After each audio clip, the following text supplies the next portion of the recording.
दोस्तों कैसे हो आप लोग। एक बार फिर आपका रॉयल क्लासेज मेरठ में स्वागत है। कुछ इंपॉर्टेंट क्वेश्चन यूपी पुलिस और दिल्ली पुलिस के लिए। तो पहला क्वेश्चन देखिए, स्ट्रोम्बोली ज्वालामुखी की स्थिति किस सागर में पाई जाती है। Very important question. काला सागर, भूमध्य सागर, लाल सागर या हिंद महासागर। तो आपके सामने चार ऑप्शन है और आपको बताना है कि स्ट्रोम्बोली। और स्ट्रोम्बोली की अगर बात करते हैं तो इसे भूमध्य सागर का क्या है, क्या कहा जाता है इसे। इसे कहा जाता है भूमध्य सागर का प्रकाश स्तंभ। ठीक है ना। तो इसे भूमध्य सागर का प्रकाश स्तंभ भी कहा जाता है और स्थिति भी कहाँ पाई जाती है इसकी, भूमध्य सागर में पाई जाती है। ठीक है ना। तो इसका जो है आपका दूसरे वाला ऑप्शन आपका इसमें राइट हो जाएगा। ठीक है भाई। तो नेक्स्ट क्वेश्चन देखिए, नेक्स्ट क्वेश्चन आपका क्या कहता है। नेक्स्ट क्वेश्चन पे चलते हैं। भक्ति की शुरुआत सबसे पहले किस राज्य में हुई थी आपको बताना है। कर्नाटक, केरल, तमिलनाडु या उत्तर प्रदेश। चार ऑप्शन आपके पास में है। भक्ति की शुरुआत बता दीजिए। अगर भक्ति की बात करते हैं तो सबसे पहले भक्ति की शुरुआत भारत में हुई थी, दक्षिण भारत में। और ये पूरा पूरा जो हिस्सा है अगर मैं बात करता हूँ, ये पूरा पूरा जो है आपका ये दक्षिण भारत है। ठीक है ना। और दक्षिण भारत में जो पनपी थी सबसे पहले, वो पनपी थी तमिलनाडु में। कहाँ पे, ये है तमिलनाडु। तो तमिलनाडु में भक्ति की शुरुआत हुई थी सबसे पहले। ठीक है ना, ये आपको याद करके रखना है। ठीक है, यही है। और इसमें आप तीसरे वाला ऑप्शन आपका ठीक हो जाएगा। नेक्स्ट क्वेश्चन पे चले। नेक्स्ट क्वेश्चन देखिए, भारतनाट्यम की शुरुआत किस राज्य में हुई आपको बताना। केरल, तमिलनाडु, आंध्र प्रदेश या कर्नाटक। भारतनाट्यम की शुरुआत सबसे पहले कहाँ हुई थी ये भी आपको बताना है। तो ये भी अगर बात करते हैं तो ये भी पनपा था आपका दक्षिण भारत में, और वो भी कहाँ, ये भी क्या है आपका तमिलनाडु में। यानी कि इसकी भी शुरुआत कहाँ पे हो रही है आपकी, तमिलनाडु में हो रही है। ये भी आपको याद करके रखना है। ठीक है भाई। तो नेक्स्ट क्वेश्चन पे चलते हैं। नेक्स्ट क्वेश्चन देखिए क्या कहता है। भोर नृत्य किस राज्य से संबंधित है। भोर नृत्य किस राज्य से संबंधित है, ये आप कमेंट करके बताना है कि ये जो भोर नृत्य है ये किस राज्य से संबंधित है। ठीक है ना। तो आप हमें कमेंट करके बताओगे कि इसका कौन सा ऑप्शन ठीक होगा भोर नृत्य का। ठीक है भाई। नेक्स्ट क्वेश्चन पे चलते हैं। नेक्स्ट क्वेश्चन देखिए, सूर्य के केंद्र का टेम्परेचर कितने डिग्री सेल्सियस है आपको बताना है। सूर्य के केंद्र का जो टेम्परेचर है कितने डिग्री जो है सेल्सियस है। 1.6 करोड़ डिग्री सेल्सियस है, 1.5 करोड़ डिग्री सेल्सियस है, 1.3 करोड़ डिग्री सेल्सियस है या 2.6 करोड़ डिग्री सेल्सियस है, आपको बताना है। तो इसका सही करेक्ट आंसर कौन सा हो जाएगा, 1.5, यानी कि 1.5 करोड़ डिग्री जो टेम्परेचर है वो किसका है, सूर्य का है। ठीक है ना। तो सूर्य का टेम्परेचर मान लीजिए सूर्य है, और सूर्य के अंदर का जो टेम्परेचर है इसका, जो यहाँ पे अंदर का जो टेम्परेचर है, जो इसका क्रोड है, जो इसका केंद्र है, इसका जो टेम्परेचर है 1.50 करोड़ किलो डिग्री सेंटीग्रेड है। लेकिन अगर बाहर का है तो 6000 डिग्री है। अगर यहाँ पे अगर बात करते हैं तो बाहर का है 6000 डिग्री सेंटीग्रेड। ठीक है ना। ये भी आपको याद करके रखना है। चलिए भाई नेक्स्ट क्वेश्चन पे चलते हैं। ठीक, नेक्स्ट क्वेश्चन, रैंप घाटी का निर्माण किस नदी के द्वारा किया जाता है। Very important. रैंप घाटी से आप समझते क्या हो भाई। देखिए मान लीजिए नदी बह रही है, रैंप घाटी क्या होती है। रैंप घाटी से कहते हैं जिसकी क्या है, चौड़ाई तो कम होती है और इसकी गहराई अधिक होती है। गहराई अधिक होती है उसे हम रैंप घाटी कहते हैं।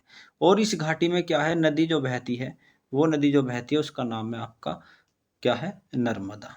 और नर्मदा की अगर बात करते हैं तो नर्मदा ये मान लीजिए भारत आपका, और नर्मदा निकलती है यहाँ से, ये है आपका अमरकंटक।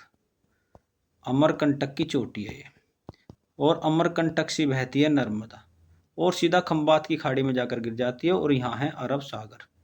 क्या है ये आपका अरब सागर है। तो ये सीधा कहाँ गिर जाती है, अरब सागर में गिर जाती है। और इसी ये है अमरकंटक, और ये अमरकंटक की स्थिति कहाँ पाई जाती है, यानी कि मध्य प्रदेश से निकलती है ये। ठीक है ना। ठीक भाई। तो ये आपको याद करके रखना है। तो इसका सही करेक्ट आंसर आपका दूसरे वाला ऑप्शन ठीक हो जाएगा। नेक्स्ट क्वेश्चन पे चलिए। नेक्स्ट क्वेश्चन क्या, गौतम बुद्ध के जन्म का प्रतीक किसे माना जाता है, ये आपको बताना है। गौतम बुद्ध के जन्म का प्रतीक किसे माना जाता है। ठीक है भाई। तो ये आपको बताना है। इसका जो है, इसे आप बैल भी कह सकते हो, और क्या है आप कह सकते हो इसे सांड या कमल को माना जाता है। ठीक है, ये आपको याद करके रखना है। ठीक भाई। नेक्स्ट क्वेश्चन पे चलते हैं। नेक्स्ट क्वेश्चन देखिए क्या कहता है। हवाई जहाज पृथ्वी के कौन से मंडल में उड़ाए जाते हैं। ये आपको बताना है। पृथ्वी के मंडल बताए थे, मान लीजिए आपकी पृथ्वी है, ये आपकी पृथ्वी है। मंडल आपको कई बार बता दी। पहला मंडल जो इसके पास है इसे बोलते हैं क्षोभ मंडल। क्या कहते हैं हम इसे? इसे कहते हैं क्षोभ मंडल। दूसरा जो मंडल है इसे बोलते हैं हम सप्ताह मंडल। तीसरा मंडल है इसे बोलते हैं मध्य मंडल। चौथा मंडल है इसे बोलते हैं हम आयन मंडल। और पांचवा मंडल है इसे बोलते हैं बाह्य मंडल। और सबसे नजदीक जो मंडल है ये है आपका क्षोभ मंडल। ठीक है ना, ये क्षोभ मंडल हो जाएगा। लेकिन इसके ऊपर हो जाता है, यहाँ पे हो जाता है समताप मंडल।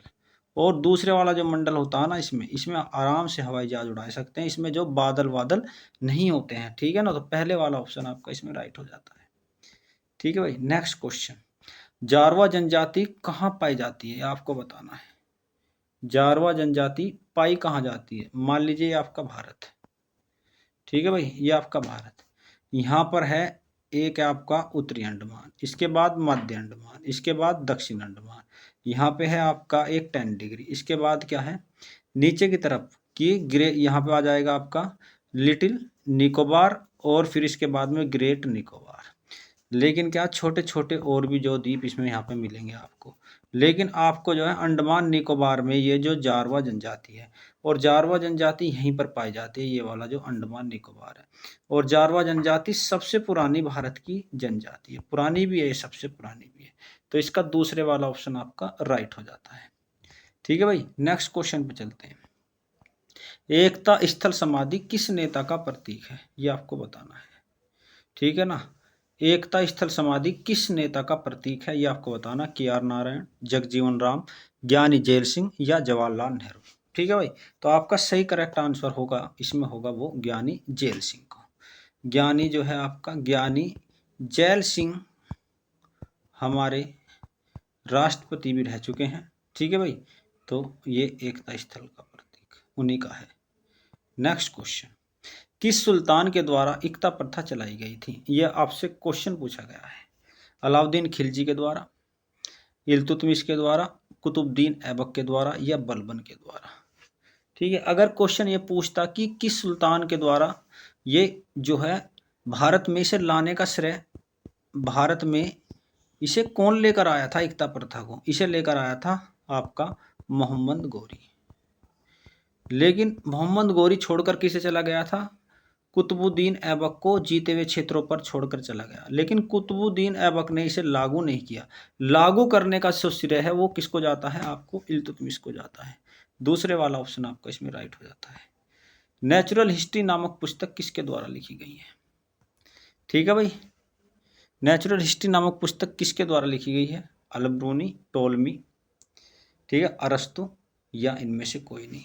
ठीक है ना, तो टोलमी के भारत का भूगोल ये लिखी गई है, भारत का भूगोल नामक पुस्तक टोलमी के द्वारा लिखी गई है। अलबरूनी के द्वारा क्या लिखी गई है? किताबुल हिंद, इसके द्वारा लिखी गई किताबुल हिंद, जिसे भारत की खोज कहा जाता है। अरस्तु तो आप जानते हो, ठीक है ना, इसे किसका जनक कहा जाता है? अगर आपसे पूछता हूं मैं, जीव विज्ञान का जनक कहा जाता है इसे जीव विज्ञान का जनक कहा जाता है। तो फिर बचा कौन, किसने लिखी है नेचुरल हिस्ट्री? तो नेचुरल हिस्ट्री जो लिखी थी वो लिखी थी आपकी प्लिनी ने। ठीक है ना, किसके द्वारा लिखी गई है? ये लिखी गई है आपकी प्लिनी के द्वारा, नेचुरल हिस्ट्री। ठीक है भाई, चलिए नेक्स्ट क्वेश्चन। यूनानी राजदूत मेगास्थनीज किसके दरबार में आया था, ये आपको बताना है। यूनानी राजदूत का क्या नाम है? मेगास्थनीज। अशोक के दरबार में कौन आया था? अगर आपसे पूछता हूं, इसके दरबार में आया था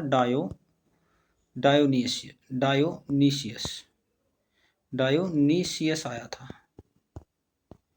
ठीक है ना, बिंदुसार के डायमेकस आया था। ठीक है भाई, चंद्रगुप्त मौर्य के दरबार में आया था मेगास्थनीज। ठीक है भाई, और धनानंद उस टाइम पर, जो धनानंद था वो धनानंद उस टाइम पर नहीं था, क्योंकि चंद्रगुप्त मौर्य जो है गद्दी पर बैठ चुका था। तो चंद्रगुप्त मौर्य यहाँ पर लिख देना।